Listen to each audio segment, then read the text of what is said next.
Pemirsa, kita lanjutkan perbincangan. Saya kembali ke Ibu Laila. Ibu Laila, kalau memang kemudian rekonsiliasi yang memang disepakati atau memang lebih diinginkan oleh keluarga korban dan akan dilakukan oleh pemerintah, mekanismenya akan seperti apa? Ya, jadi rekonsiliasi itu dilakukan juga dengan syarat gitu ya, juga dengan syarat. Jadi bukan korban dan pelaku duduk bersama kemudian saling bermaafan, tapi ada syarat yang kemudian secara masyarakat internasional pun juga akan bisa menerima dengan mekanisme ini. Jadi baik mekanisme yudisial maupun rekonsiliasi itu kan harus ada menjadi bagian dari masyarakat internasional juga bisa menerima itu. Nah, untuk rekonsiliasi sendiri itu kan harus ada syaratnya, ada pengungkapan kebenaran atas peristiwa yang terjadi. Kemudian yang kedua ada pengakuan terhadap korban bahwa memang betul mereka adalah korban. Ada permohonan maaf dari kepala negara kepada korban dan keluarganya. Ada jaminan ketidakberulangan. Kemudian ada pemulihan bagi korban dan keluarganya. Jadi ini bagian dari rekonsiliasi yang harus dipersiapkan. Nah, bagaimana kemudian pengungkapan kebenaran? Tadi Bang Todung menceritakan tribunal itu yang di luar mekanisme UN ya. Nah, tapi bagaimana kemudian kalau komite penyelesaian pelanggaran HAM ini dibentuk, kemudian bagaimana pengungkapan kebenaran? Nah, itu yang kemudian juga harus dibuat rule of procedure-nya untuk pengungkapan kebenaran bagaimana gitu. Jadi itu semacam persidangan lagi atau seperti apa? Ya, itu nanti yang akan harus dirumuskan. Dalam kerja-kerja komite begitu. Kalau rekonsiliasi yang dipilih artinya memang secara langsung pelaku dimaafkan begitu? Pelaku kemudian tidak akan menjalani hukuman. Jadi tidak otomatis. Tidak otomatis begini, dalam arti bahwa kan harus ada pengungkapan kebenarannya dulu. Untuk pengungkapan kebenaran itu pertama data yang digunakan bisa menggunakan data yang sudah dimiliki oleh Komnas HAM dalam konteks penyelidikannya.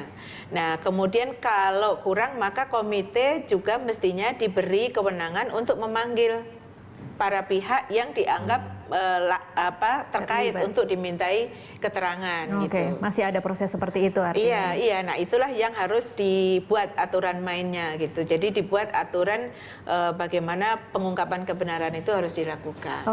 Pak Todung, kalau kemudian jalur yuridis yang dipilih, beberapa waktunya sudah terjadi lebih dari 10 tahun.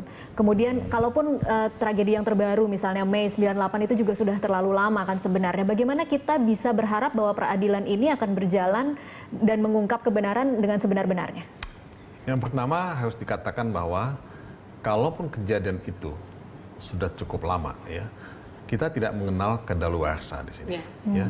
Jadi pelanggaran berat hak asasi manusia masa lalu itu tetap bisa diusut, tetap bisa diinvestigasi, tetap bisa diproses secara hukum. Kalau pelakunya sudah meninggal dunia? Nah, itu kalau pelakunya sudah meninggal dunia itu kan gugur ya tuntutan pidananya ya. Tapi persoalannya kan di sini ada dua perspektif. Perspektif pelanggaran hak asasi manusia yang menjadi tanggung jawab individual ya atau negara. Nah, kalau negara mungkin tidak bisa dihukum pidana, masuk penjara atau segala macam, itu tidak mungkin. Yang paling mungkin dilakukan oleh negara adalah menyampaikan pernyataan maaf kepada korban ya. Kemudian yang kedua ya melakukan rehabilitasi dan reparasi plus kompensasi. Ya. Nah, ini yang bisa dilakukan oleh negara. Nah, tapi buat korban kalau negara sendiri sudah mau menyatakan maaf ya, menyampaikan maaf itu sudah satu medicine, satu obat, karena negara selama ini dianggap tidak pernah mau bertanggung jawab ya. Nah, ini yang terjadi karena negara memberikan semacam impunitas pada pelanggar-pelanggar hak asasi manusia ini. Nah, kalau misalnya kita bisa ya mendorong proses ini secara sistematis ya, dari satu pelanggaran hak asasi manusia ke pelanggaran hak asasi manusia yang lain, ya, kita akan lihat nanti pada kasus yang mana kita masih memungkinkan ada proses peradilan, pada kasus yang mana yang memang sama sekali tidak mungkin. Nah, ini kita minta ada semacam bukan sekedar timeline tapi juga kesabaran. Karena tidak mudah. Kalau Anda tadi menanyakan soal proses yudisial hukum ya, itu mengumpulkan alat bukti tidak gampang. Kalau kita berpikir sempit legalistik. Yeah. Karena kasus pelanggaran hak asasi manusia itu ya banyak yang didasarkan pada testimoni. Ya, testimoni dari korban, dari pihak-pihak yang dekat dengan korban. Yeah. Atau pihak yang ikut sebagai pelaku pelanggaran hak asasi manusia juga. Karena ada yang mengaku juga yang disebut complicity ya dalam bahasa asasi manusia. Pelaku pembantu atau ya saksi mata atau apa.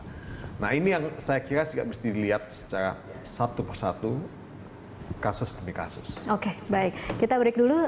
Pemirsa tetaplah bersama kami. Usai news update kami masih akan melanjutkan perbincangan ini.